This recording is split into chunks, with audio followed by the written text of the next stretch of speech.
রাসূল সাল্লাল্লাহু আলাইহি ওয়াসাল্লামকে কটূক্তি করছে এই ছেলেটি। এরপরে আমাদের ছাগলনাইয়ার সাবেক মেয়র সে বলতেছে এটি একটি ছোট বিষয়, আপনারা কেন এত উত্তেজিত হইতেছেন? এটা কি ছোট বিষয় যেখানে আমাদের রাসূল সাল্লাল্লাহু আলাইহি ওয়াসাল্লামকে কটূক্তি করছে, তাকে ব্যঙ্গ করছে এবং তার কন্যা মা ফাতেমা রাদিয়াল্লাহু তাআলা আনহাকে কটূক্তি করছে এবং হাজরে আসওয়াদ পাথরকে নিয়ে কটূক্তি করছে, আর আপনি বলতেছেন এটি একটি ছোট বিষয়?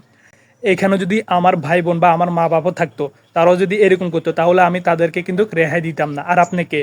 রাজনীতির জায়গায়, বুঝছেন? রাজনীতি হচ্ছে রাজনীতির জায়গায়, যেখানে আমাদের রাসূল সাল্লাল্লাহু আলাইহি সাল্লামকে কটূক্তি করছে, আর আপনি বলতেছেন এটি একটি সামান্য বিষয়, ছোট বিষয়।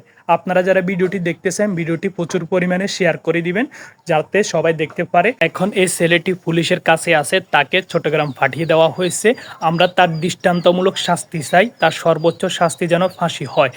এরপরে আরও একটি ঘটনা ঘটছে, আমি এটা নিয়ে ভিডিও তৈরি করার পর আরেকজন কুলাঙ্গার সেখানে আমাদের রাসূল সাল্লাল্লাহু আলাইহি ওয়াসাল্লামকে আরও যে বিশ্রী বিশ্রী গালিগুলো দিছে, আমি আপনাদেরকে তার ফেসবুক পেজ আইডিটা দিব। আপনারা যদি চান আমি ফেসবুকের কমেন্ট বক্সে এটা পিন করে দিব, আপনারা সেখান থেকে দেখে নেবেন যে বিশ্রী বিশ্রী গালিগুলো দিছে। এগুলো দেখার পর আমরা কিভাবে বসে থাকতে পারি? তো আপনারা ভিডিওটি প্রচুর পরিমাণে শেয়ার করবেন।